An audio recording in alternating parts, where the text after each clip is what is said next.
வணக்கம்ப்பா. நான் இறைவி காம்ப்ளெக்ஸ்லேருந்து பேசுகிறேன். இது நம்ம கையில் இருக்கிறது நீல நொச்சி, கருமுச்சி அந்த மாதிரி சொல்லுவாங்க இல்லையா, அந்த இலை. இதை நம்ம வீட்டிலே நம்ம வளர்க்குறோம். மேலே பார்த்திங்கன்னா உங்களுக்கு நல்லா தெரியும். இந்த மரம் வந்து ஒரு குச்சி ஊண்டி வச்சேன். அது இப்போ நல்லா கொஞ்சம் பெரிய கண்டம் வந்து வளர்ந்துருச்சு. அதுலேருந்து இப்போ பறிச்சிருக்கேன். இதை ஒரு பாத்திரத்தில் போட்டு அவிய வச்சு ஆவி பிடிக்கும்போது தலையில் இருக்க நீர்க்கோர்வை எல்லாமே வெளியேற்றிடும். தலைவலி, தலைப்பாரம் அதெல்லாம் நல்லா நீர் வெளியேற்றி ஆவி பிடிச்சோடனே அந்த நீர் ஃபுல்லாக கொட்டிடும். தலையில் இருக்க பாரம் எல்லாத்தையும் இறக்கிடும்.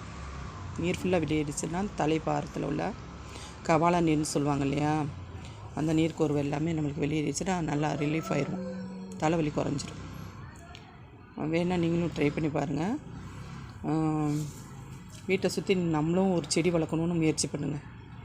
இதை தான் நான் ஆரம்பத்துலேருந்து சொல்லிகிட்ருக்கேன். ஒரு குச்சி தான் ஊண்டி வச்சேன்.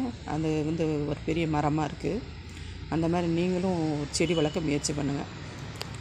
நன்றி, வணக்கம். பிடிச்சிருந்தால் லைக் பண்ணுங்கள், சப்ஸ்கிரைப் பண்ணுங்கள்.